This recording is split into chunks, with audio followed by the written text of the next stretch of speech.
Welcome, my friends, to another hot episode of Pop Culture Fridays here in the beautiful, sunny Michigan. Spring is springing early. See, I got the shades on, learned that from last week. I'm here. I'm your host, Troy, as always. Got a great episode for you. This week, I'm talking all about my two favorite movies on Amazon Prime that you will have to rent. Now, just wait a minute. Let me get through this.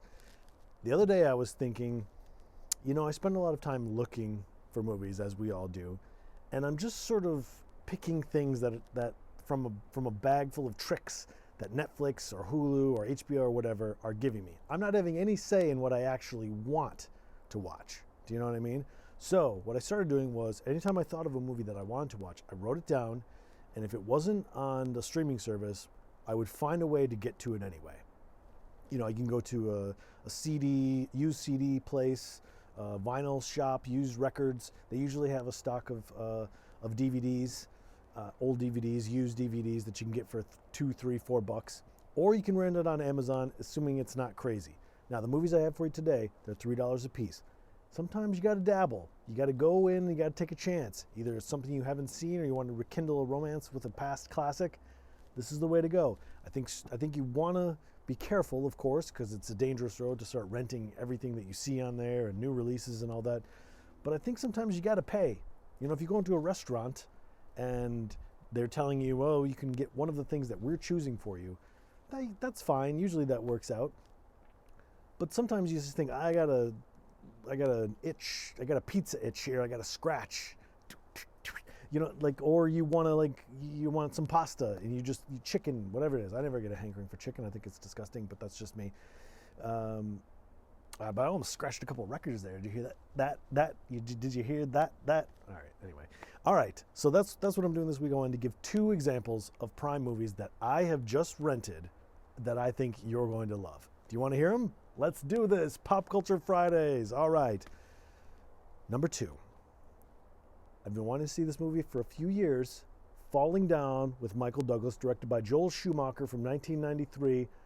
Great film, stars Michael Douglas, Robert Duvall, Barbara Hershey. A lot of side 90s characters that are not really that important. They don't ruin it, but it's a kind of a classic 90s goofiness happening around them.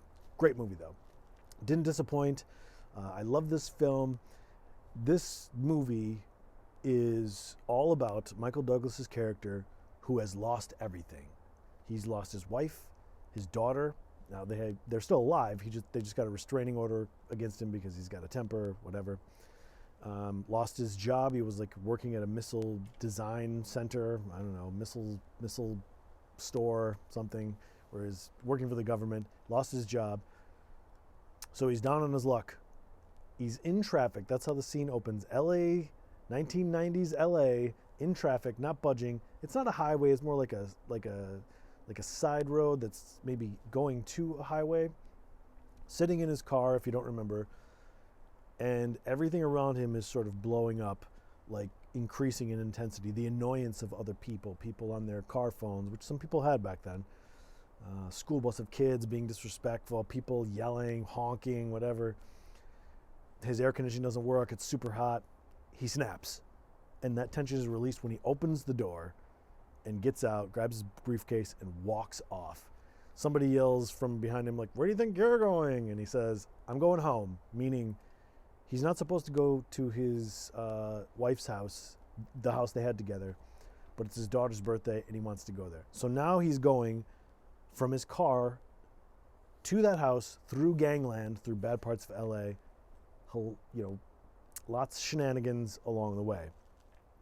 This movie took a lot of heat at the time because there's clearly racist and xenophobic things that Michael Douglas's character says.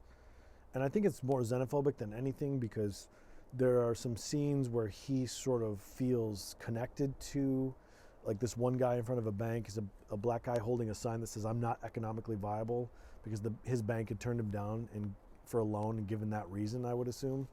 And so he's out there protesting. They end up arresting him, but Michael Douglas's character can't take his eyes off of him. He's like, yes, that's what I'm going through. I'm not economically viable. He uses that line later in the movie.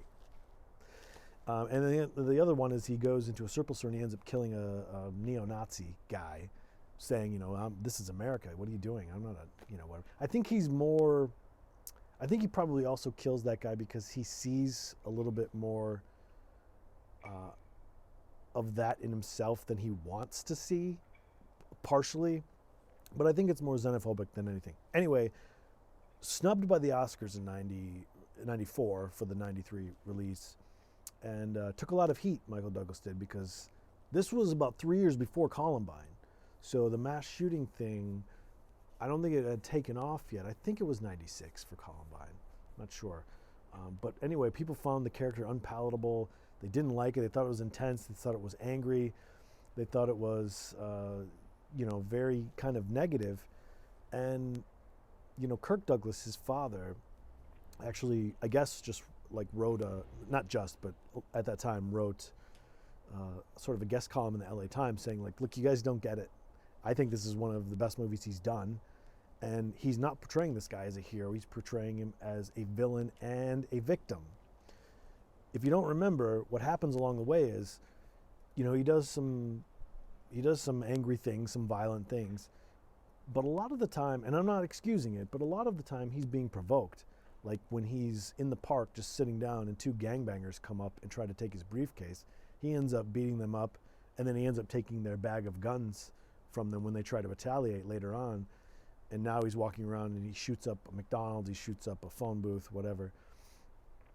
But, he's being provoked a lot of the time. So even though you don't condone his actions, it doesn't put society in a great light either, which is one of the things I love about it. And especially when we're talking about a backlash, because I think that's one of the layers.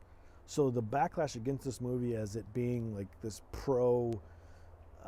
angry white guy from the 60s, which you could make that argument that it's kind of an interesting take on the white male's loss of control in society, because in that Korean store it's a grocery store. I don't know if it's a Korean store or not, but there's a Korean gentleman working behind a man from Korea. I don't know what to say here. Come on. And he says, we're rolling back prices, because he's mad about the prices. And he says, we're rolling back prices to 1967, which is kind of a hint that he, that he's got sort of like a, what do you call it? Like sentimental, he's sentimental for those older times. I think you could read into that. I'm not saying you can't, but I think this is more about how people become hurt in society and what happens when they go postal, which is probably going to start happening a lot. It has happened a lot. So I think that's one of the big themes in the movie, because there's disappointment that's set in, right? Michael Douglas's character, Robert Duvall's character, same thing, disappointed by life. Life didn't turn out the way they thought it was going to. And these two characters are in line, destined to intersect with each other. It's a great movie. And I think still the thing that sticks out most to me is that idea that, that the final scene on the pier where he's got his wife and daughter, but Robert Duvall, the cop, comes in and he frees them, and somebody says, well, you're sick, you need help, to Michael Douglas. And Michael Douglas says, you think I'm sick? Take a walk around this city. That's sick. And he's not wrong. And I don't think it's just LA. He's talking about society or any city. But as Robert Duvall is sitting there with the gun to him right before the end, Michael Douglas, it finally dawns on him that what happened. And he says, am I the bad guy here? And Robert Duvall says, yeah. And Michael Douglas says, how did that happen? I did everything they asked me to do. Meaning, he did what he was supposed to do. He stayed in line, didn't get into trouble, went to school, got a job, had a wife, had a kid, and still nothing worked out. And while it doesn't excuse what he did during the day, the day of retaliation, what's interesting is that you think about a person doing what they think are all the right things, going to school, getting the job, having the wife, having the kid, whatever it is. You do all those things, and then when you realize that things didn't work out, if you have a bad day where you retaliate, or you sort of have a postal moment, society is very quick to judge you and create the bad guy scenario from that one day, not from the whole picture. And the reason they do that, and I think this is the point of the movie, is because it's easier to do that rather than to examine ourselves and why people hurt in the first place. Falling Down, Michael Douglas, 1993, directed by Joel Schumacher. He also did The Lost Boys. We're fighters of truth, justice, in the American way. All right. Gotta love that scene. Lots of great scenes.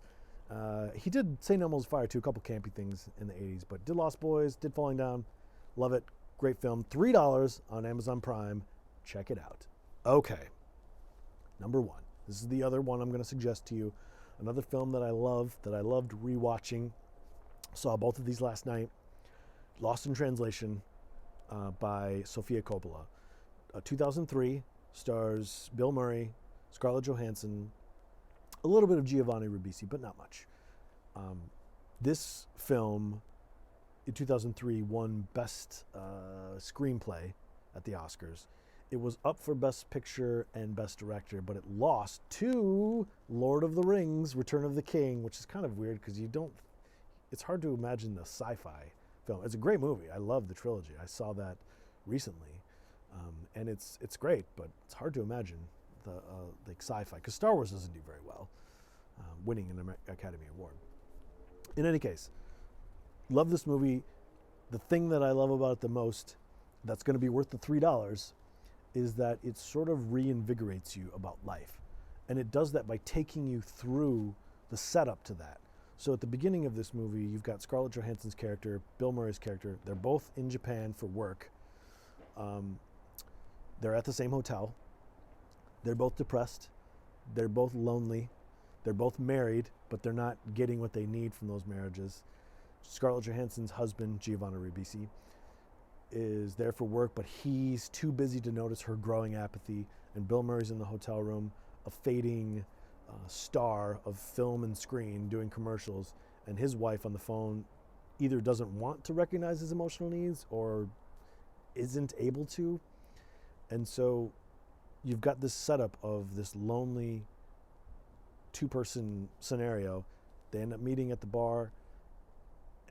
Not only do they connect over those things, but they have one of those special connections, like those people that you really have a connection to. I don't mean like we get along, we're friends. I mean that weird connection that, I don't know if it's rare, but it doesn't come along as often as other things, obviously. And they have that. So they have fun together. They sort of rediscover the good things about life because they're clicking on all cylinders. And so there are a couple things, going through my mind as I'm watching this. One, they're both married, and two, there's an age gap there.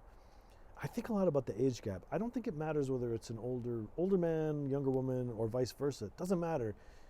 You just watch the movie thinking like, I just want these two kids to get together because, they're connecting. And it feels like such a shame when people like that can't get together for whatever reason. And it's a great movie. It's a movie about love. I think the Lost in Translation part isn't about the fact that they're in Japan and there's no English going on there, so they're trying to watch TV in their hotel room. They don't get it because it's Japanese, or they go out and they can't communicate. It might be about that in a way, but it's really about your ability to have your thoughts and feelings translated to someone else, to your loved ones. And when that doesn't happen, that's what causes that lonely and depressing feeling, that they don't feel connected to the people that they've surrounded themselves with. So that's why they connect. When that scene when they're on the bed together, clothed, and they're both talking about their fears and hopes and what the future is like and what their past was like, they're opening up, they're connecting, they're talking truth. And the reason they're connecting is because all those thoughts and feelings are being translated correctly. They're being seen, they're being heard. So it makes you feel what they're feeling. That's what I love about this movie. You just can't stop watching it, especially because the end's coming. And there was something interesting I saw on YouTube, which was, and you don't know if this is true or not, but somebody had used, through the delights of technology, they sort of amplified the whisper at the end to see if they were able to hear what he was saying. And now they claim that what they their theory or their hypothesis or whatever it is that he says, I have to go now, but I won't let this come between us, okay? And she says, okay. And they're so emotional, and I like to think that they get together. That's what I think. Who cares about the rest of it? You know, you deal with whatever, you face up to confronting your loved ones and say, listen, I'm not getting anything, but there's this person I'm connecting with. You gotta let me do this. This is a once in a lifetime thing. Whatever. That's me. I'm a hopeless American romantic, just a Yankee Rose, as David Lee Roth would say, and that's the way I'm built, baby. Love how the beginning of the scene, you really look at Bill Murray, beginning of the movie rather. Bill Murray is really lonely and depressed, and then by the end of it, after he whispers in her ear, he goes back to his car. Regardless of whatever happens, you can just see he's like a little boy. He's got it. He's got that oomph back, you know. And it's just a delightful movie. You're going to enjoy it. It's $3 on Amazon Prime. Those are my two selections. Falling Down, 1993. Lost in Translation, 2003. It's worth it. I think you're going to like it. That's the show. Listen, go to ArtHouse43.com. This stuff doesn't happen for free, baby. We need your support. ArtHouse43.com. Click on Donate to support the show. You can go to at Culture Fridays on Twitter, at Pop Culture Fridays on Instagram. I'm Troy. You're my buds. We're buddies. Buddies, old pals. Come on now. Share this, like and subscribe it if you can. Please leave a comment. Let me know what you think. And I will see you next Friday. I hope you have a great weekend. I hope it's sunny where you are. Until next time.